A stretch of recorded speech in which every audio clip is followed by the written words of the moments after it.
This is the Scandal of Reading podcast. Join Jessica Hooten Wilson, author of The Scandal of Holiness, and her co-host Claude Atcho, author of Reading Black Books, and Austin Carty, author of The Pastor's Bookshelf, for inspiring conversations about why Christians should be reading great literature. In each episode, the hosts will be dialoguing with writers about books they love and about why those books matter for the life of the believer. This podcast is sponsored by Brazos Press. Brazos Press publishes books that creatively draw upon the riches of the Christian story to deepen our understanding of God's world and inspire faithful reflection and engagement. A Brazos Press book that I recommend is Reading Black Books: How African American Literature Can Make Our Faith More Whole and Just by Claude Atcho. This book was named a Christianity Today Award finalist. In the book, Atcho demonstrates how Black experience, as shown in the great literature of African American writers, can guide us all toward sharper theological thinking and more faithful living. Get 30% off and free shipping at bakerbookhouse.com. Thank you all for being here again on the Scandal of Reading. I am delighted to get to talk to Claude and Austin again this morning about things that are going on in the world of books and the church. Right now, especially, there is a controversy about endorsements, and all of us had to do this for our books. You write something, you want other people to read it. Therefore, you have to write all your friends or all those who are teachers in the public space and ask them, please read my book. If you enjoy it, let others know what you think about it, so that more people read it. And so this is just kind of part of the publishing process. To me, it's one of the most difficult parts because I hate having to ask favors of friends. It feels like my friendships suddenly become transactional, which I can't stand. And I would rather not have to have asks all the time, but it is the world that we're in. And this recent problem where people were not actually even reading the books all the way before they endorsed a Christian book, and therefore the theology was found to be heretical. I'm not going to go into too much detail. Has Caitlin Beatty pointing fingers at the publishing industry and saying the world of Christian publishing has problems, that maybe pastors don't need to be writing books, y'all, or maybe we need to change the system of having platforms before you publish, or all these questions that are kind of circling around in the social media world and affecting the industry. So I'm curious about what you guys think and whether you've been following this conversation. I've been following it peripherally, in as much as I don't really know a whole lot about the specific book and the issues surrounding it. You can't be immune from it if you are on Twitter. And I suppose that's related to your question, because I was off of Twitter for over a decade and really don't like social media at all. In fact, I could spend hours with Jeremiah against it, but yet I'm on there. And that's solely because once my book was coming out, I'd been told by the publicist that I had to have it. I have, I think, like 2 followers. So if y'all want to follow me, bring me up to double digits, that would be awesome. But beware, I tweet like once a month. But so anyway, all that to say, yeah, I'm aware of what's going on, and I think it's a huge problem. I haven't read the article that Caitlin Beatty wrote, but I've also seen people sharing it. So that's long prefatory remarks for saying I only really know a slight bit of what I'm talking about.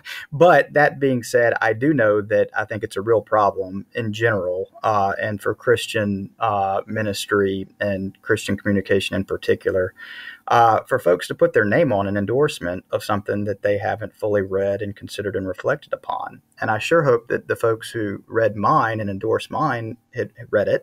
I think also, and that's probably one of the things that's lost in this conversation, is I don't want somebody to give an endorsement to my book, even if it's glowing, if they haven't really read it. But I know that I wouldn't put my name on a book that I hadn't read all of and didn't feel like I could stand behind either the message or the person, and in that endorsement be able to kind of point out that while I might disagree on some things, I can recommend and commend the integrity and the heart of the person. This is also easier for me to say. I don't get a whole lot of requests for endorsements. I bet y'all get 10 times more than I do, and I'm not on the level of the people we're talking about.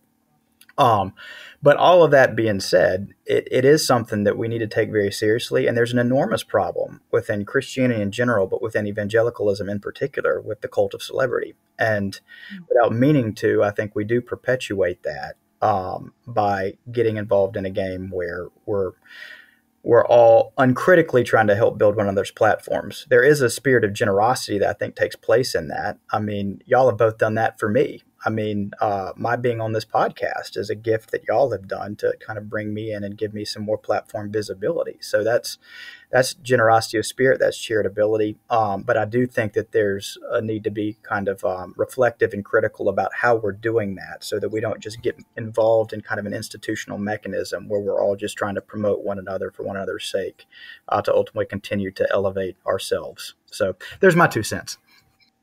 I think that's helpful. It's important. I think it's the sort of kind of blind endorsement, kind of like, hey, I know what you stand for. You did this for me. I do this for you. And that dynamic obviously is really troublesome. I think as well, it's difficult to imagine how you can avoid being sort of like a trusted voice and, some people appreciating your work without devolving into like this brand, this sort of like, oh, okay, this person endorsed this. So this is what this means. So I can kind of take this and run with this, and, I've got this book. If I could get this person to endorse, they kind of carry with them this audience. It's hard to disentangle that from sort of the fruit of like faithful work in public versus sort of like, the troubles of celebrity, and I think a lot of it comes down to, I guess, working within the system that we're in. A lot of it comes down to, I guess, our own sort of motivations and character and the way we operate individually, and where we have to have lines where we say, no, that's, I'm not going to do that.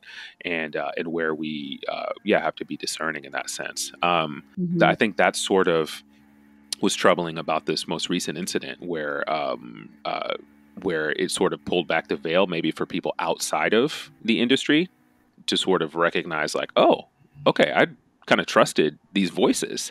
And now I'm finding out, maybe that was misplaced in a sense. So I wonder about that. I'd like to read, I need to read Caitlin's book. I think that would be really helpful for me. And I think on the question of pastors publishing books, I think it's also the question of like, why are you, just with anything, it's not always as simple as do it or don't do it. It's sort of, who are you? Why are you doing this? I mean, I think there very much is something about certain types of books that get published by pastors. And I think you can really, I think you can really clearly see like this is a grab to capitalize on sort of like a brand, a kind of entity. And you could see by the type of, sometimes I think by the publishers, the way they approach it. I hope that doesn't sound judgmental, but I don't know. I think some of that seems really apparent. I think that is troubling. I think a lot of the pastors that I know that have written are sort of like, I love doing this and I want to do this, but they're also kind of like, seem pretty aware that, okay, I'm doing this, but I got to figure out how I'm doing this in a way that's really not going to pull me away from like what I'm doing locally, but maybe that's just the small circles that I'm in. So I do think it's something that deserves more conversation and attention, which obviously is sort of sparked by this recent incident. Yeah. So Caitlin's piece, she says, unless you're Eugene Peterson, don't write books. Because and her argument was, Eugene Peterson poured into his church plant for 29 years before he started the publishing game. And then all the wisdom he had gained from years and years of pastoring well, he then writes these books and puts them out there. But he's in a place in his life where he can do that, where he's writing from a stance of wisdom. And I think too often maybe the pressures to publish, and I don't know because I don't know the pastoral world. I know in the academic world, there's a pressure to publish regularly.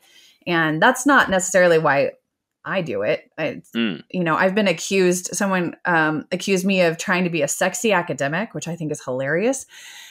Because what benefit would that be to turn your ideas into something that's just appealing for the moment? And that is not what I'm trying to do when I am going from the academic university press books to the trade books.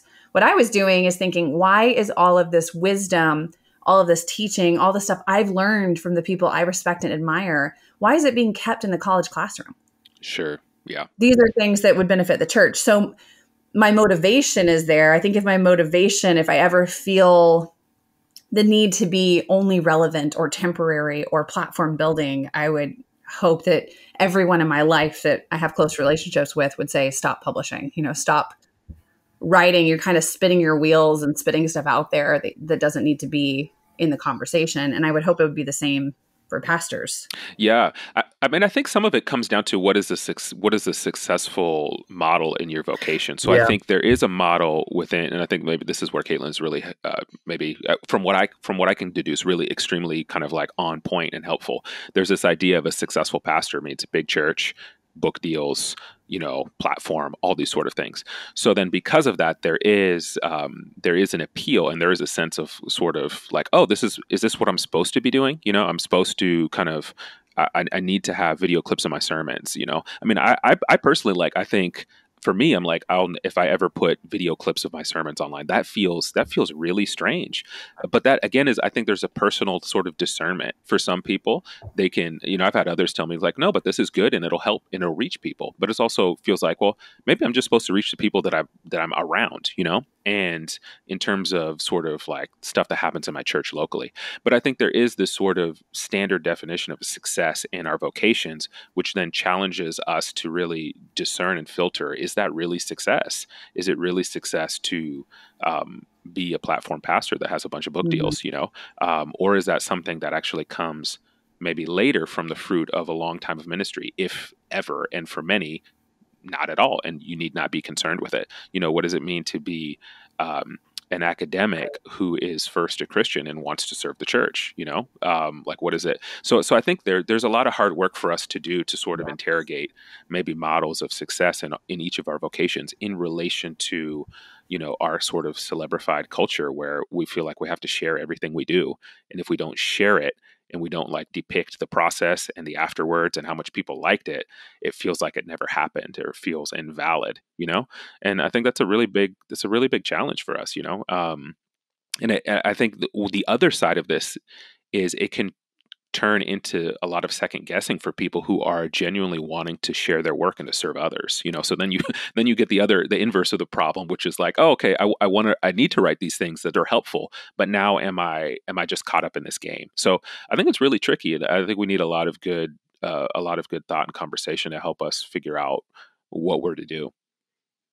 Yeah, I think that's also well put, Claude. And I can endorse, to use the word that we're using, the idea of pastors waiting a long time, if ever, to write books, and certainly not to feel the need to write a book and then turn out another book and another book, which that is a pressure that can begin to build, and one can find him or herself in a place that, okay, well, I've written one book and got some notoriety for that and had good feedback, and there's a publisher interested, so now I need to write another book and then write another book. And there's a big difference between writing a book because there's something that you really have to say and you really feel drawn to say it, and that while it would be wonderful for more and more people to have access to it, that's not really your main goal. It's just about having the thing said.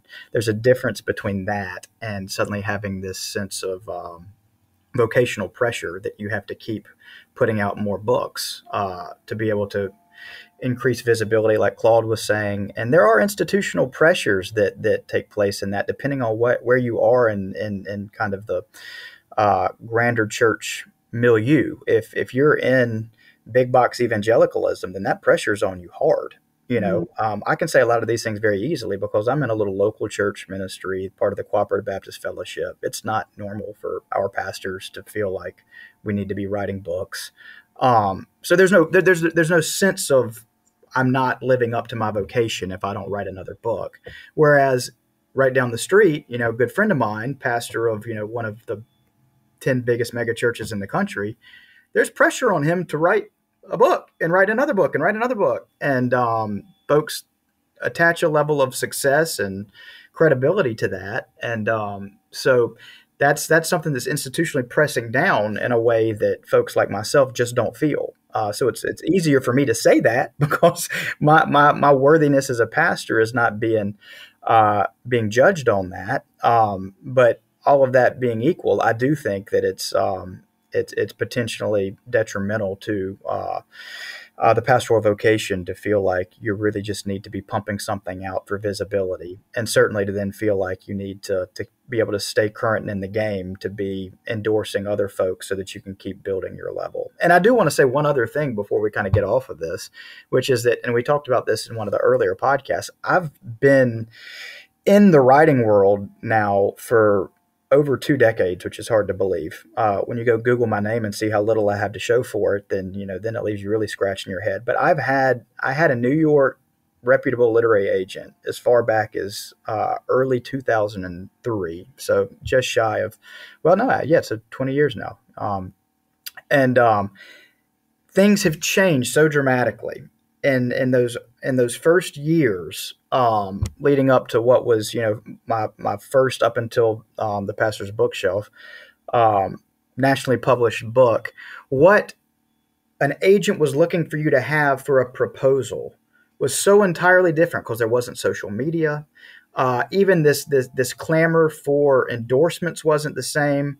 The way that they quantified what was going to be a successful book, publishers would take a chance on upcoming or writers that didn't have a name but had a good that were good writers or had a good idea. And then I was completely out for over a decade, purposely. Both because nobody was banging on my door for me to write another book, and also because I really had felt like, all right, well, I don't want to do this again until I have something to say. When it came time for me to look at publishing the Pastor's Bookshelf, everything had changed. There were publishers that loved what I'd written and didn't thought that there was merit to it, but I didn't have Twitter. And I wasn't active in social media. And my church, relatively speaking, is very small. And who am I? And nobody cares that you were on Survivor 15 years ago. And I'm like, you're the only one that knew I was on Survivor. You went and Googled me. That's how you knew it. It's not even in the proposal. So it underscores how things have changed in such an unhealthy way, because it's so much more now about platform than it is about what's being said and who's saying it. So anyway, that's my final thought on that. Yeah, well, I'm going to wrap up with a Beth Moore quote, because I think she's one of those models in the industry that somehow has kept her soul in the midst of popularity and fame. And she said there's a difference between being adored and being loved. And I think the publishing industry makes you feel like there is more power in being adored. And as long as we keep remembering that it's not the adoration, she says, those who would abhor you can jump to abhor you just as quickly. Amen. And so if we put too much emphasis on that, we're going to miss what really matters, which is, of course, being loved, right? And loving others. So thank you, Beth, for that. We're going to share your wisdom. And if you're enjoying these conversations and you want more of them, please do share the podcast. Do share them with other people. If this is a benefit, if this is a fruit, we do want to make sure that people are getting blessed by that and are joining the conversations with us, and are hopefully joining our community, writing us and meeting us wherever we end up speaking in your midst. That would be great. For right now, stay tuned for another great interview. This podcast is sponsored by Brazos Press. Brazos Press publishes books that creatively draw upon the riches of the Christian story to deepen our understanding of God's world and inspire faithful reflection and engagement. A Brazos Press book that I recommend is my own book, The Scandal of Holiness, Renewing Your Imagination in the Company of Literary Saints. This book was named a Christianity Today Award of Merit. In the book, I show that reading great works of literature can help us cultivate an imagination that moves us toward holiness. Get 30% off and free shipping at bakerbookhouse.com. Welcome to another episode of The Scandal of Reading. I am still having a lot of fun having these conversations, so I'm just going to keep having them. Today, I have asked my friend Alan Noble to join me because, well, even though he's not an Eliot biographer or expert on Eliot, I know that he knows probably more than I do on T.S. Eliot and enjoys him just as much as I do. So thank you for coming on, Alan. Would you mind introducing yourself to our listeners? Yeah, so I'm Alan Noble, Associate Professor of English at Oklahoma Baptist University and author of a couple of books. I have one coming out in April called On Getting Out of Bed that mostly has nothing to do with what we're going to talk about today. And then mostly although I do quote Eliot. I think I quote Four Quartets too. Yeah, I do. Because that's what he does to you. He just gets in your head. And author of some other books. What are the other books called? Disruptive Witness. There you go. Thank you. And You Are Not Your Own. That makes it sound like I have so many books I can't remember them, but it's just I have bad memory. There's not that many books. Well, and your book, You Are Not Your Own, has become such a mantra for me. I remember the first time you were in the middle of writing it and you gave that talk at John Brown University. Oh, yeah. On this topic. And I had already read your Disruptive Witness by that point, which was really good. And actually, I give it to a lot of people who are struggling with Charles Taylor's Secular Age. Yeah. Because I feel like yours is like a primer for why Secular Age is worth reading. Yeah. But then You Are Not Your Own, you gave that talk. And I was like, that is, I mean, I know it's a biblical phrase, but just having it that concise to constantly repeat to people is so important because everyone acts like the mantra of the day is you are your own, you are your, do you. And so I love your book title going against that. And I think this is a good segue into Eliot because Eliot, right, is the 20th century poet who was constantly looking back to his tradition, right? Tradition and the individual talent is one of his writings. Yep. And so I think you are a good person to talk about this. And you even started your book, you did quote Little Gidding. Can you talk about, let me draw the quote and then you can talk about why maybe you started this way and how did you get into Eliot and why did he have such a place lodged in your memory? So in You Are Not Your Own, you wrote, I offer the following book in the spirit of these lines from T.S. Eliot's Four Quartets. And this is from Eliot. And what there is to conquer by strength and submission has already been discovered. Once or twice, or several times, by men whom one cannot hope to emulate. But there is no competition. There is only the fight to recover what has been lost and found and lost again. For us, there is only the trying. The rest is not our business. So maybe talk about your book, I guess, in that context, or just talk about why Eliot really made a lasting impact on you in that way. So those lines, at this point, Eliot was, if not the great poet of the English language mid-century, he was at least among the top two or three. And for him to be saying this, for him to describe the process of writing poetry, because that's the context of this, and be saying that for us, there's only the trying, the rest is not our business. And to discuss this idea of no matter what we do, other people have already done it once, twice, or many times, in ways that we can't even hope to emulate. If he struggles with writing in that way, then that was comforting to me. But the other thing that was this idea of rediscovering what has already been said as a valuable exercise. When I was writing You Are Not Your Own, I'm doing all this research and I'm realizing this book has already been written by other people in the past. There's nothing new. And so I'm sitting here like, why am I doing this? Why am I putting myself through this? And Eliot gave me an answer, is that some things just need to be said over and over again. And so my task is to do that work. And so I find that incredibly, incredibly helpful. Oh, that's so good. I just wrote Reading for the Love of God. And as I'm writing it, I went and visited Baylor and I went and saw Dr. David Lyle Jeffrey. Yeah. And he's like, hey, tell me about your new book. And I'm like, well, it's kind of the layman version of everything you ever taught me. How did that go? He's like, no, you're selling yourself short. And but it was really good because he actually, I think, told the truth the same way Eliot did, is that's valuable. It's valuable to re-say the things that are true. He wrote for his time and his place, and now I'm writing for my time and my place. And that's what Eliot is doing in this poetry. He's writing the way that he even writes the Four Quartets has not been done for that time and place in that way before. Right.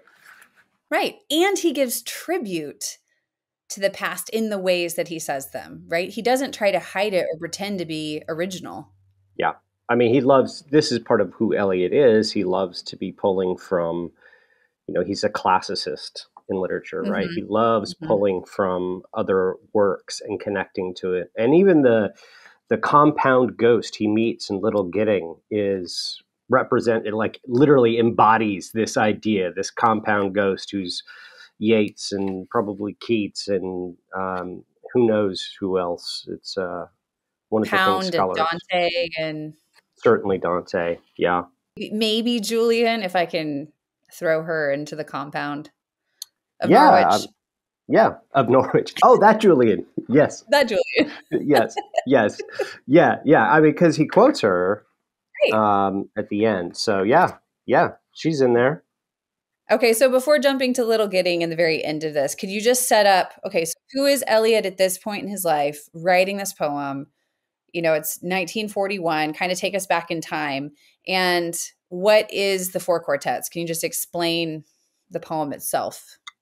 So he begins with Murder in the Cathedral is where this begins, actually. At this point, he's already established as this great poet, but he's mostly writing plays. And he writes some lines for Murder in the Cathedral which don't make it into the play because he's told that they don't work on stage, but he really likes them. He doesn't want to get rid of them, right? So for writers, save all your scraps because you never know what might be your best work.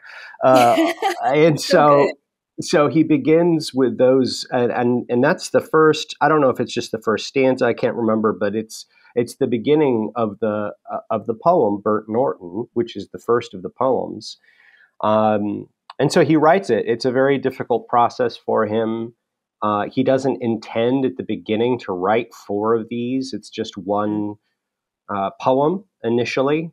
But then after it comes out and it does well, he decides, actually, there are more of these that I'm going to write. And he's going to flesh this out. He begins work on it, I want to say in 35. It's before the war begins.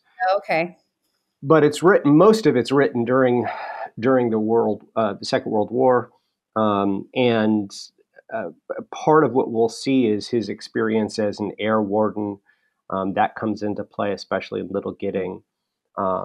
So it's a poem of the Second World War, but it's a poem of someone who's converted to Anglicanism and has hope now, but he's trying to figure out what it means to live in what is still a wasteland in many ways. Yeah.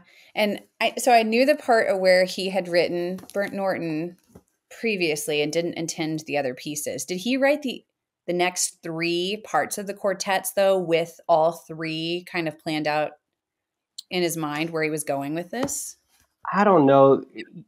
I'm not sure how planned out it was, but that he wanted to have 4. I think by the time he gets to East Coker, I think he has 4 envisioned, but I don't know that he... I mean, it's difficult to say because when you look back on it, and scholars have done so, they see all these patterns, they see all these things connecting it. So there are these, for example, there are 4 elements: air in Burnt Norton, earth in East Coker, water in the Dry Salvages, and fire in Little Gidding. And then you've got 4 seasons, and you've got these patterns, other patterns in there, but I don't know how. I don't imagine him having like a board where he right. That's what I would do. That's what I would do too, right?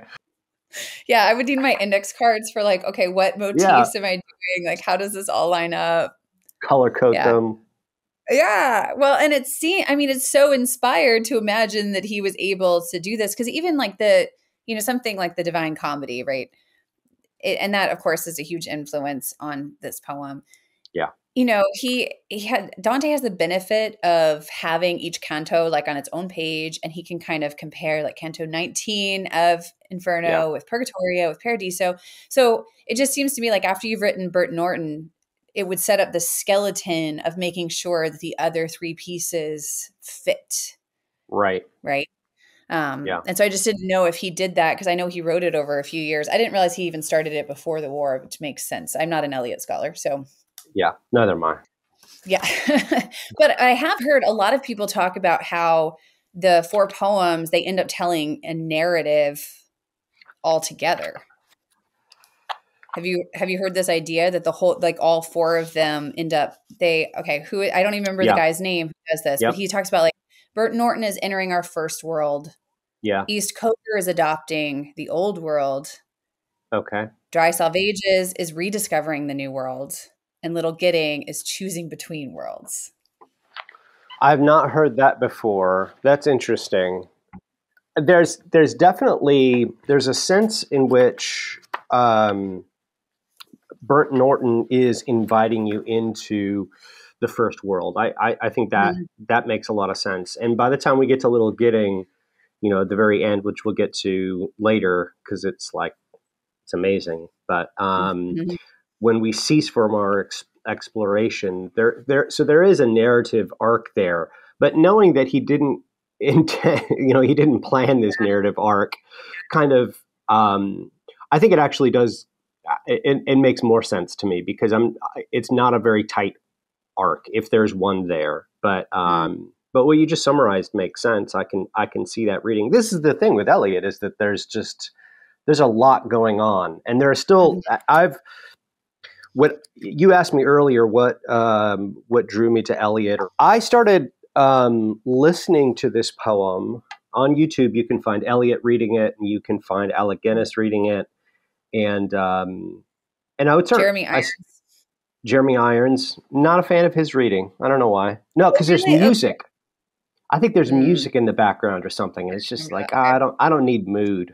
The poem is the mood. I don't need any mood. Anyway, so I just started listening to this throughout my day. About 2 years ago, I would be doing dishes and I'm listening to it. I'm walking to school and I'm listening to it. And I've probably listened to it, I don't know, 100, 200 times. Wow. I should have it all memorized. I absolutely don't. But it washed over me, and there are still lots of passages, even though I've read it so many times, where I don't know what's going on. Famously, one of them is the unimaginable zero summer. So there are these phrases like that. I have no idea what that means. Helen Gardner, this well-known, really famous Eliot scholar who knew Eliot, says something like, in one of her books, she says that when she talks on Eliot, people always ask her what that means, and she's got no idea. She's like, don't ask me what the unimaginable zero summer means. What is a zero summer? But so there's this richness to it that you just keep coming back to. There's still these pieces where I'm not sure. Even when I teach it, there are sections I get to and I'm like, oh, what do you guys think? I'm not sure what's going on here. Yeah, and he has that line where he says, "We had the experience but missed the meaning." An approach to the meaning restores the experience in a different form. So it seems like he's inviting us into the experience of the poem without trying to make everything meaningful. But especially for Christians, they're going to be very hesitant hearing that because they don't want to hear that this poem is going to be an experience that's meaningless. Yeah. And it's definitely not. I mean, one of the things that I find that kept me listening to it is that there are these passages that I can cling to that do make sense to me, that made sense right away, and that I resonated with. And I was able to sort of just stick with those. So one of them, Burnt Norton, the third section is he's descending into the London Tube, and he talks about people who are distracted from distraction by distraction, which is just this fantastic line. And so the first time I'm reading this, I don't know what's going on. That's okay. That's very common with poetry for me. I'm not a great reader of poetry. I've got to read it over and over and over and over to get it. But the first time I heard that, I was like, oh, that's great. That's a great line. That's when I look outside, when I look at myself sometimes, That's what it is. Distracted from distraction by distraction. Just this layers and layers of distraction. He goes on, filled with fancy and empty of meaning, tumid apathy with no concentration, men and bits of paper, whirled by the cold wind. And then it ends this, well, not the whole section, but part of this ends with not here in the darkness in this twittering world. And I love Twitter. And so that, when I think about men and bits of paper and filled with fancy and empty of meaning, and then the twittering world, it's like it all fits together. It's perfect.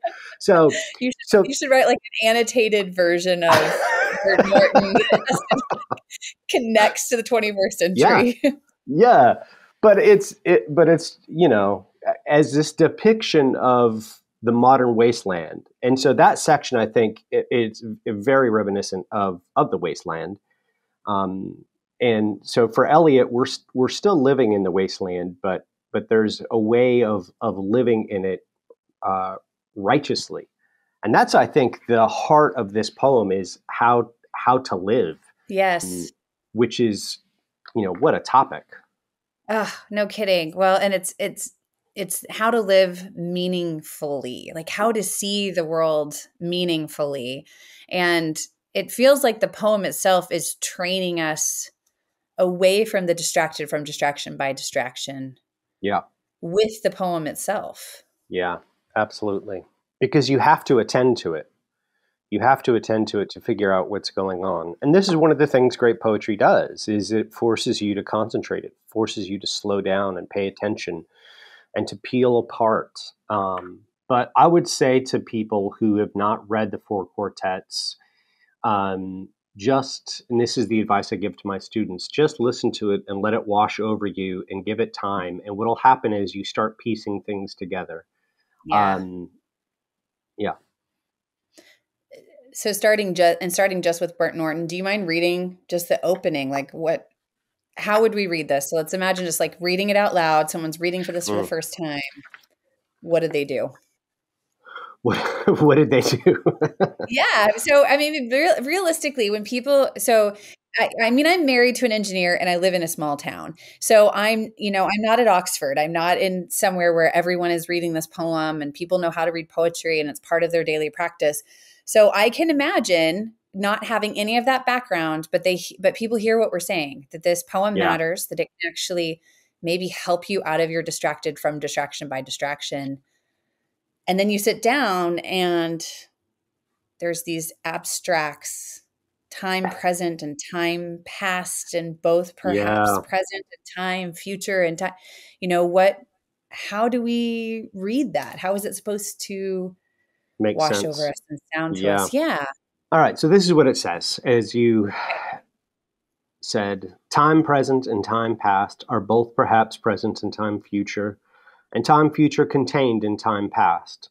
If all time is eternally present, all time is unredeemable. What might have been is an abstraction, remaining a perpetual possibility only in a world of speculation. What might have been and what has been point to one end, which is always present. Footfalls echo in the memory, down the passage which we did not take, towards the door we never opened, into the rose garden. My words echo thus in your mind. But to what purpose, disturbing the dust on a bowl of rose leaves, I do not know. Yeah, so, can you explain that for me? I think it's unfortunate that it begins with Bert Norton, to be honest. I have a friend who says, that it's kind of unfortunate that because that opening is very, if you're not a great reader of poetry, you're probably going to be turned off by that because it's dense, philosophical, meditations on the nature of time. And here he's talking about the way time is not just, he says time present and time past are both perhaps present in the future. So our current time and the time in the past are in some sense contained in the future because the future is a result of those two. Mm-hmm. And time future is contained in the past because the time past is sort of the egg which the future hatches from. But if all time is eternally present, all time is unredeemable. And redeeming time is going to be one of the themes of the poem. And the incarnation really is that key. Yes. The thing, Yes. the still point that redeems time.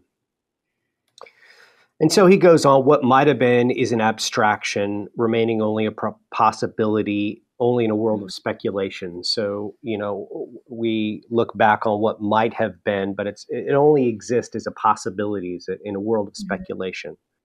But then he invites us, we hear these footfalls echoing in the memory, and we're going down this passage, which we did not take into this rose garden, which is this Edenic space.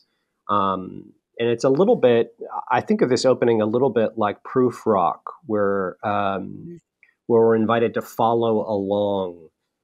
He's inviting us into this space. So I have a mix here of being mom and professor when I read this, because the professor in me thinks of Augustine's Confessions and these meditations on time. And then the mom in me thinks about every night before my kids go to bed, I say, do you have a question? And it can be any question. It can be the most basic, like, so I'm pregnant right now. Like, where do babies come from? Or it can be, the question that, always shocks me is when my kids say things like, where am I going to be tomorrow? And what is life going to be like? Is it going to be the same as today? Or, they actually reflect on what was life like when I wasn't here? And they actually reflect on these things. I think this is what Eliot is doing. Is it sounds very abstract and theological, but also this is a choose your own adventure novel too, to think through like the paths you didn't take, the places you could have gone. What could tomorrow be that was different from today? How could your life look? Will it look the same? And if it looks the same, is it the same? Because it's not, it's different, but the day seems the same. The hours seem the same. The schedule is the same. And yet it's a different day. And so I think it makes us ask almost childlike questions.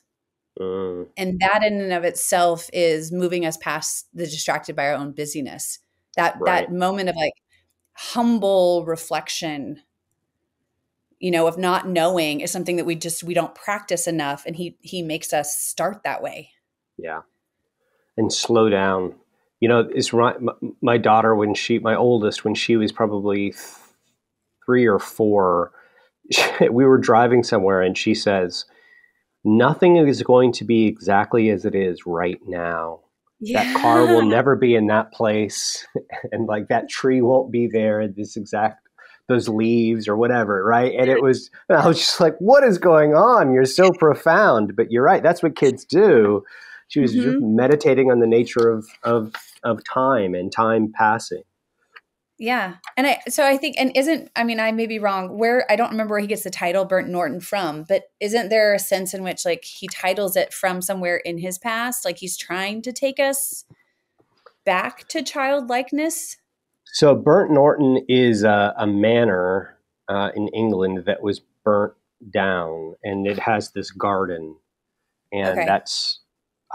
East Coker is where his family is from and where he's buried. So that's the one that has a more direct connection to him in his past. Yeah. Because I thought there was something almost biographically, like he's definitely taking us there. But even still, to me, that's how it reads. It reads almost like all right, let's stop from all our going underground, or what Flannery O'Connor would say, our gray flannel suit life that we're living. And instead, okay, let's go to Eden. Let's take a path we haven't taken. Yeah. Let's take even a path of thought. It doesn't have to be, a Robert Frost moment of, I took the path less traveled by and like quit your job and do something different. Like that's not where he's going. He's just saying, instead of going through the motions without the meaning, what if you stopped like your daughter did and saw the world around you and recognized the meaning of where you are? And that's when you can have these moments of transcendence where the transcendent breaks in. So in the second movement, Mm-hmm. Is it the second movement? Second movement of Bert Norton, you mean? Yeah, Yeah. let's see. No, it's the first movement. It's the first movement. When he looks down into the drained pool, he says, this is in this garden. It's a drained pool. And he says, dry pool, dry concrete, brown edged, and the pool was filled with water out of sunlight, and the lotus rose quietly, quietly. The surface glittered out of heart of light, and they were behind us, reflected in the pool. Then a cloud passed, and the pool was empty. So there's just this moment of transcendence, of attending to the natural world, and he sees something truly beautiful that seems that this moment of the transcendent breaking in. But we only have these little glimpses in this life of these kinds of moments, and there are several throughout the poem itself. And and part of the reason I think we only have these moments is a bird comes and says, "Go, for the leaves are full of children, hidden excitedly containing laughter. Go, go, go," said the bird. Humankind cannot bear very much reality. Yeah. Which is another one of these lines. It's so great. Well, and it reminds me of a Christian Wyman poem that I can't remember all the details, but he's like looking out a window and there's a beautiful falcon. Do you remember this Christian Wyman poem? No. I'm going to have to go look it up now because I'll put it in the show notes so that it does exist.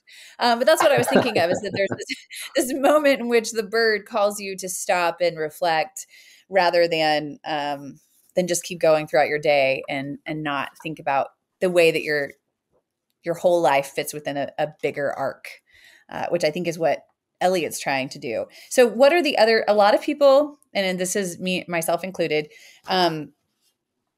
spend most of their time in Burton Norton and Little Gidding, right?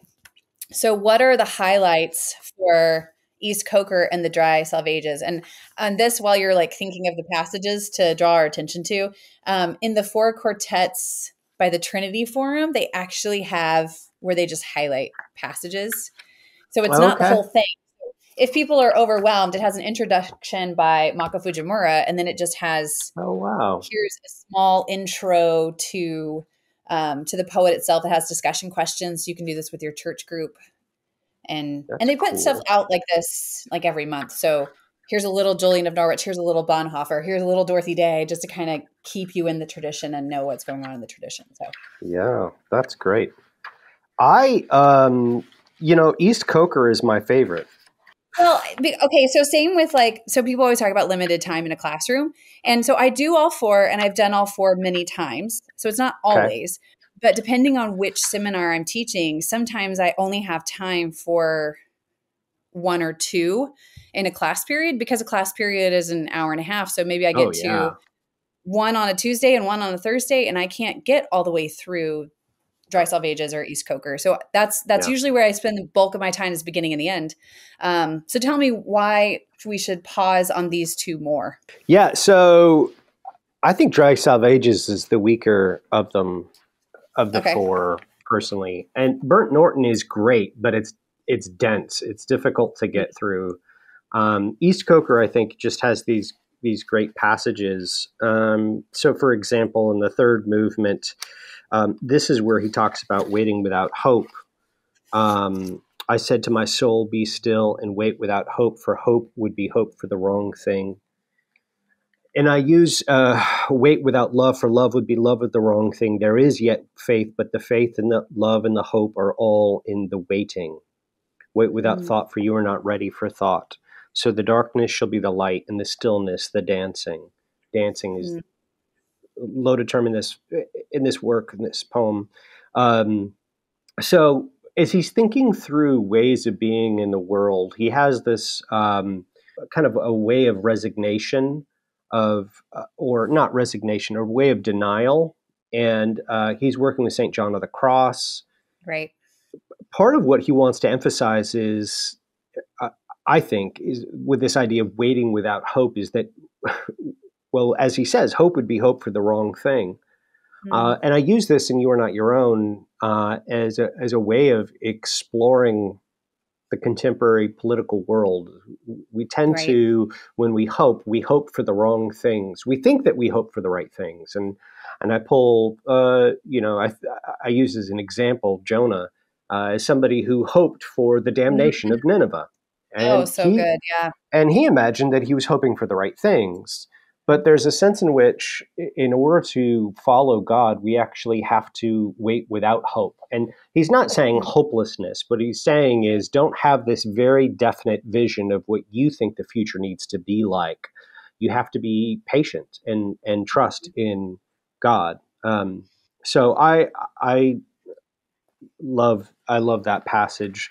The fourth movement is the wounded surgeon section, Yeah. which is so good as just lyrically. The wounded surgeon plies the steel that questions the distempered part. Beneath the bleeding hands we feel the sharp compassion of the healer's art, resolving the enigma of the fever chart.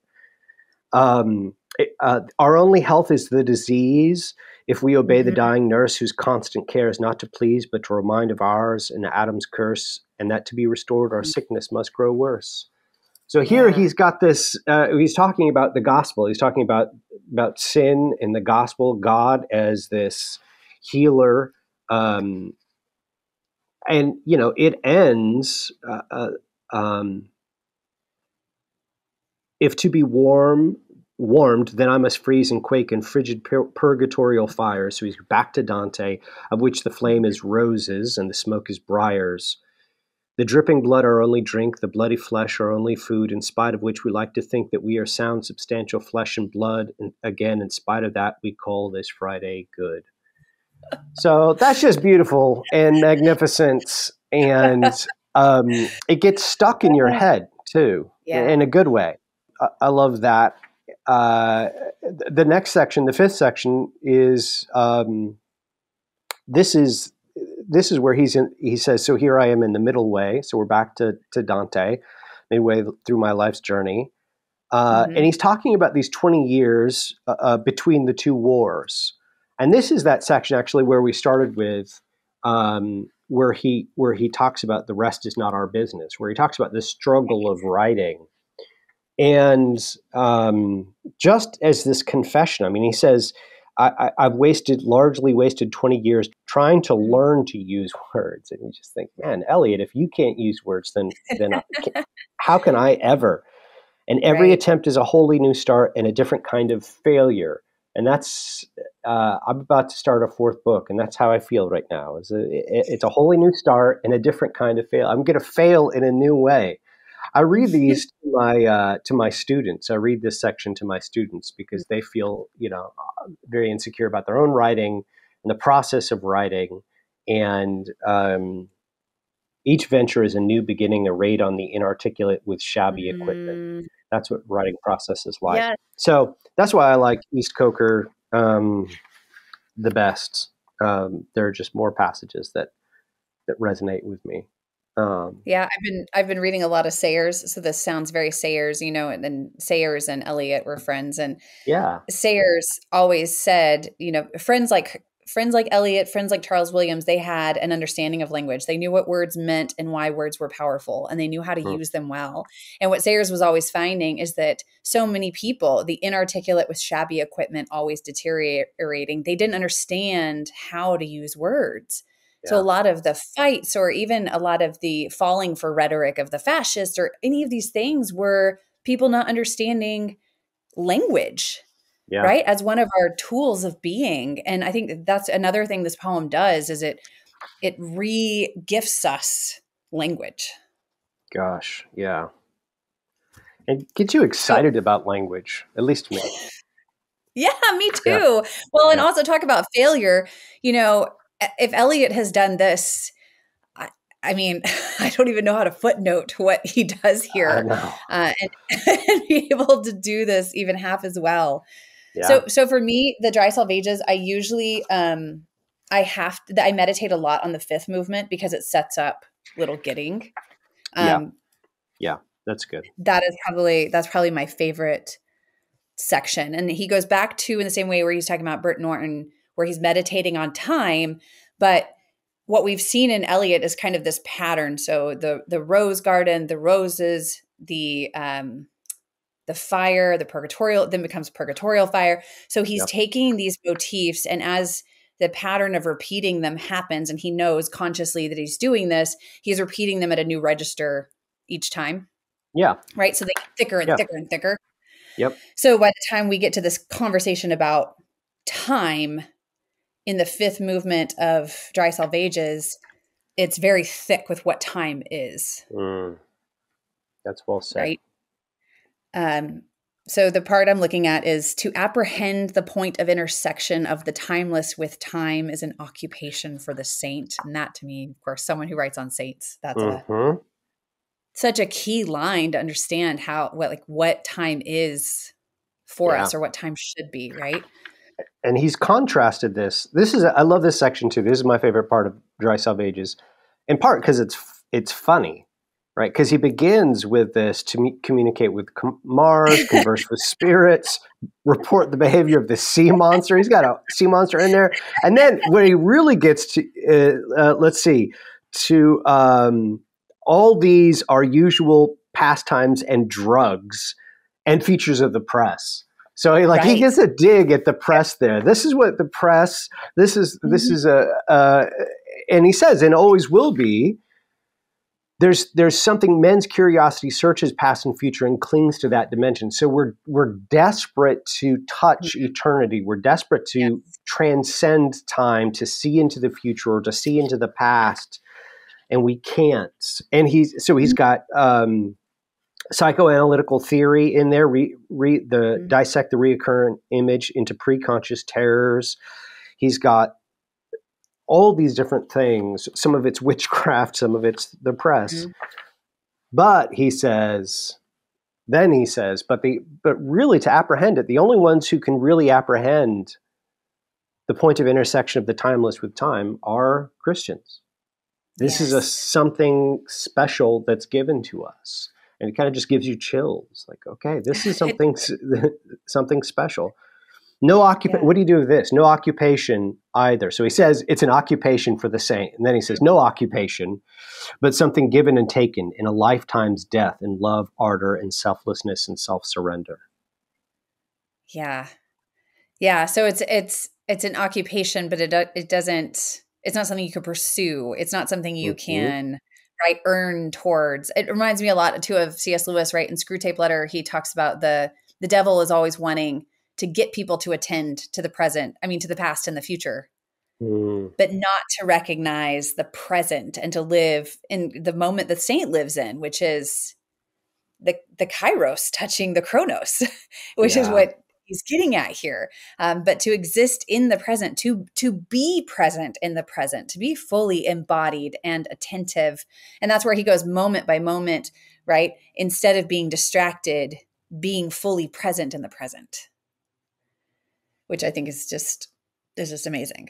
And then he said, these are only hints and guesses, like what you talked about, all that crazy conversation. These are only hints and guesses, hints followed by guesses, and the rest is prayer.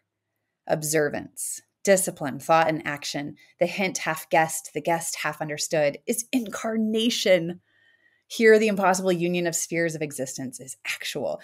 Okay, so that seems like a big jump. Why is he jumping there? And I know he's going to unpack it a little bit as we finish up with Little Gidding, but how does he jump to the incarnation, or has he been doing this the whole time and we just didn't catch it? Yeah, I mean, I think for him, we didn't talk about it, but in Burnt Norton, there's this still point in the turning world that for him is, I think, the ground of all existence, the thing that all of the universe dances around, this one still point. And for him, I think it is the incarnation. So we've been seeing this before. But it's not, and we also saw it, I think, in East Coker with the Wounded Surgeon, but here he makes it very explicit, right? And if you were an Eliot reader from his earlier times, you might be frustrated, like Virginia Woolf was when he converted, right? Because it's unambiguous at this point, right? The hint half guessed, the gift half understood is incarnation. And that's this thing that we're striving towards, searching past and future and clinging to that dimension. This is the thing that we're searching for. This is, that moment, but it's something for the saint to appreciate. We participate in it in the Lord's Supper in a way. Yeah. But I love that he emphasizes the rest is prayer, observant, discipline, thought, and action. So he's going to be, the whole poem is so very abstract and beautiful, but it's as he's meditating on, okay, what does it mean to live a righteous life? How do we live rightly? Part of it is right action, and right action is going to look like spiritual disciplines. So I like that he includes those. Yeah, and for him, spiritual obedience, right, to the gifts you've received, the occupation of the saint, right, the things you've been given. So for him, he's been given this ability to attend and to behold, and the ways that he shares that with us in the poem itself. So again, I just keep talking about the poem itself becomes something else. To me, it's like, it's the experience that saves us from distraction. The poem itself re-gifts us language. The poem itself shows us how to attend. The poem itself becomes an exercise or a discipline in that beholding, in that profession of the saint. And I think this is why it's just it's a gift. It's not just, here's a genius. In so many ways, this poem even transcends that. And it has this like revelation, this revelation for us, if that's not too much to say about the poem. And it also models humility for us. Eliot's, it's tough being, I wouldn't know, but it's tough being great at things. And Eliot he struggled with humility. You get this in Ash Wednesday as well. This sense that part of what it means to be a Christian for Eliot is to learn to be humble, despite having this genius, despite being this genius. And this is a poem of humility. Yes. And you feel, I think, him struggling to have that humility earnestly. So when he's, we read that passage in East Coker where he's talking about, the shabby equipment of his language, and there's something inspiring about that, but there's also something disingenuous about that, right? You're like, really, Eliot? Do you really? Yeah. And so, but I think those lines are in part him trying to believe what he knows he ought to believe, which is to be humble, to be humble. And that's going to become important in Little Gidding. I was going to say that's what you see. Yeah, that's what you see in Little Gidding is him giving credit to the compound ghost, as you said, that legend of all that have come before him. And I think this is different than just standing on the shoulders of giants. That's not where he's placing himself. Or even Dante entering into limbo and being like, I was the sixth poet in this group of great poets, right? He's adding to the lineage. Yeah. It doesn't seem like that's what Eliot is doing. Instead, he's saying all of these, in the same way that Eliot now haunts you, he's admitting all the voices that haunt him. Yes. That without all of those voices, that leading figure in his mind, he could not have written this. Right. The section on humility I'm thinking of is not where I thought it is. It's not. I don't think it is in Little Gidding. Where he actually talks about humility? Yes, where he says humility is endless.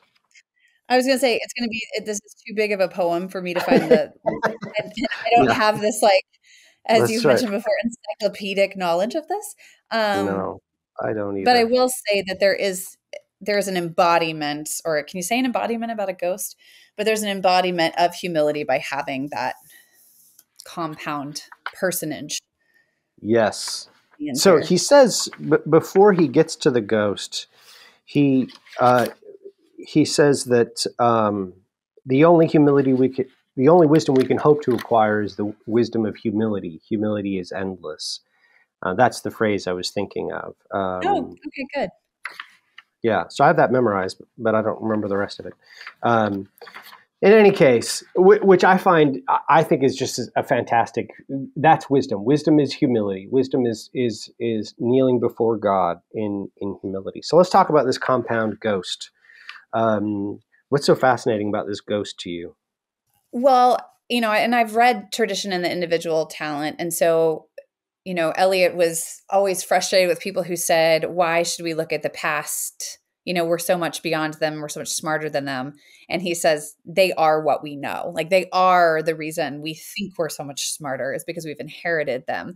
And I think in our current time period, especially as people are, putting books out all the time. I mean, these like crazy prolific authors, like if you don't realize that your wealth is this inherited gift and you're not always pointing back to them, then a lot of what you're saying is this kind of meaningless, shabby equipment of language. This you're adding to the distraction. Yeah. And so Eliot, to me, this by locating this ghost and having this conversation is reminding us where the real source of treasure comes from, which is the past.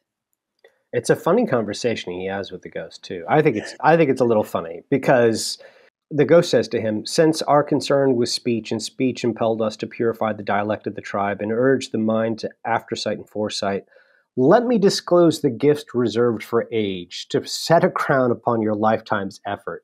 So if you imagine there's this ghost that comes to you representing all the great teachers that you've had, and he says, I'm going to give you this, you're an older man now, Eliot. I'm going to give you this crown, the crown that you've earned. Here's what age has earned for you. First, the cold friction of expiring sense without enchantment. So as you age, your senses, your eyesight, all these things start to fail without any enchantment, offering no promise but bitter tastelessness of shadow fruit as body and soul begin to fall asunder. As you slowly die, your body and soul begin to fall asunder.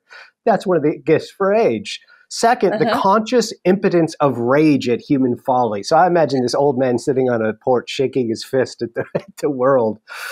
Human folly just pisses you off. It's not funny anymore. It just makes you mad.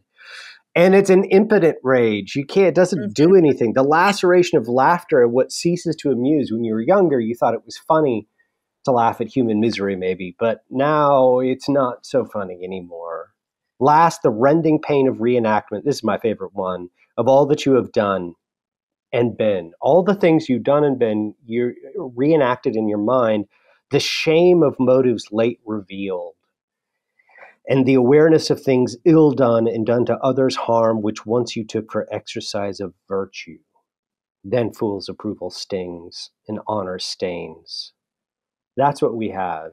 So we look back on our lives and all the things that we thought were these virtuous acts, but they were actually harmful to others. And then the approval of fools stings. And you've got to be thinking about critics who praised Eliot, right? And he's thinking back to his old work and he's just like, the approval of fools doesn't give me that honor now. It stains. Mm-hmm. But he doesn't leave us there, right? So from wrong to wrong, the exasperated spirit proceeds unless restored by that refining fire, back to fire, where you must move in measure like a dancer and back to dancing.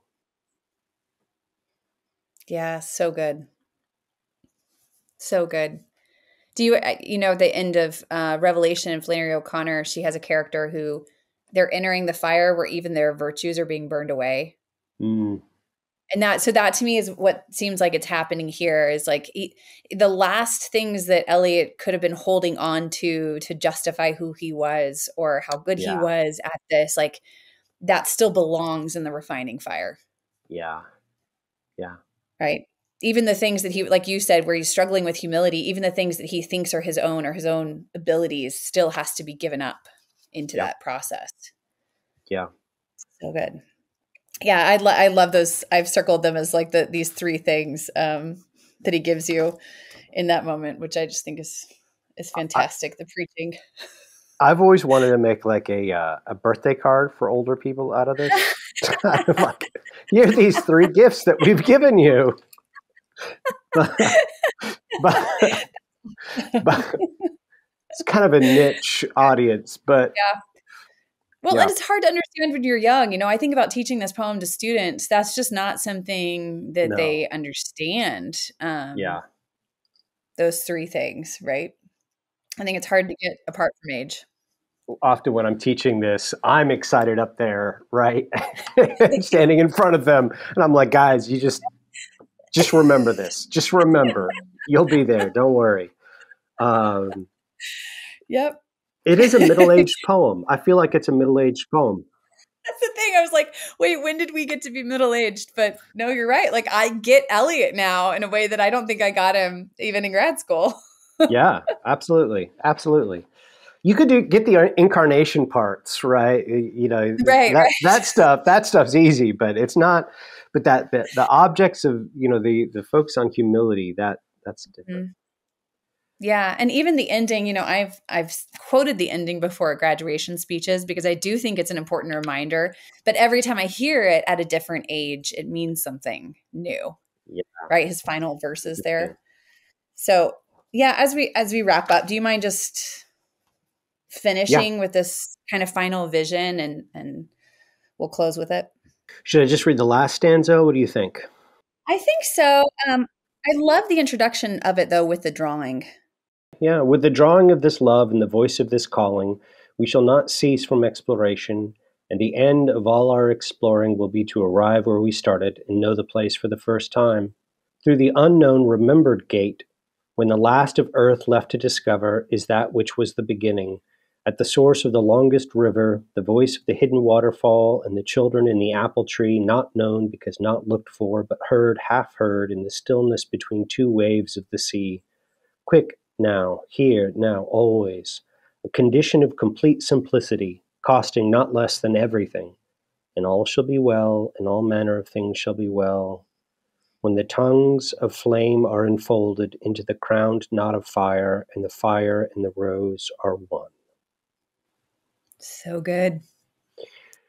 Yeah, so I love reading that first part. You know, we shall not cease from our exploration, and the end of all our exploring will be to arrive where we started and know the place for the first time. To my students when we begin a semester,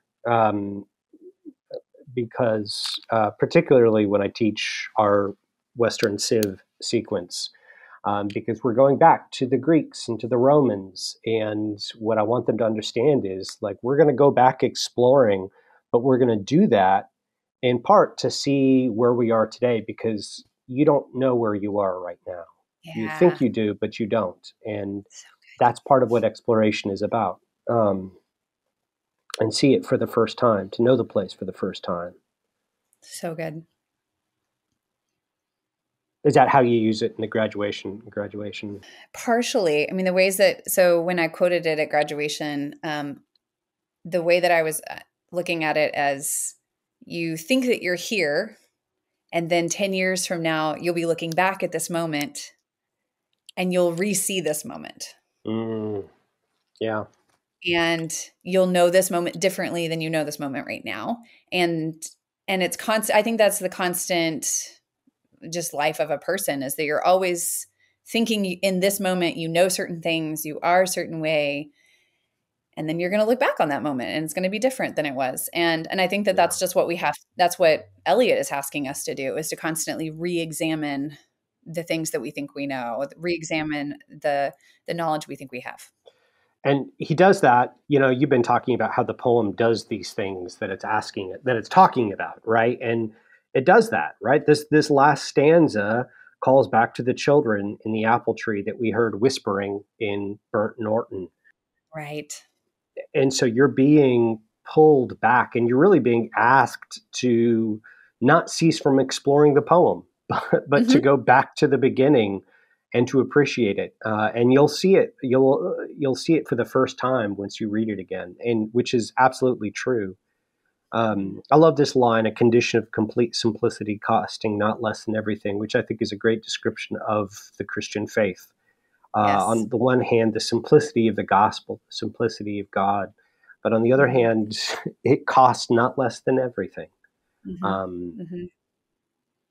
Yeah, there's a real costly grace as opposed to, you know, the cheap grace that people talk about. And this poem, those re-examinations that you're talking about and returning back to the poem itself again, all of that continues until the beatific vision, until all shall be well, until the fire and the rose are one, right? Until all the tongues of flame are enfolded. I mean, everything about this poem is directing your eyes beyond the poem, beyond your life, beyond this world, to the ultimate beatific vision, to the ultimate end of things. Yeah. Well, that was a lot. This is actually the longest Scandal of Reading episode that I have recorded, but I didn't want to shortchange the poem because it's just one of my favorite things to walk through. So thank you for investing so much time. I really appreciate it. And I hope more people read the poem, and they can find your work, of course, online, the twittering world you live in. Yes. And find your books and find out more about you. It's been great. This podcast is sponsored by Brazos Press. Brazos Press publishes books that creatively draw upon the riches of the Christian story to deepen our understanding of God's world and inspire faithful reflection and engagement. A Brazos Press book that I recommend is The Making of Biblical Womanhood: How the Subjugation of Women Became Gospel Truth by Beth Allison Barr. In the book, Barr shows that the biblical womanhood isn't biblical, but was born in a clearly definable historical moment, and she presents a better way forward for the contemporary church. Get 30% off and free shipping at bakerbookhouse.com.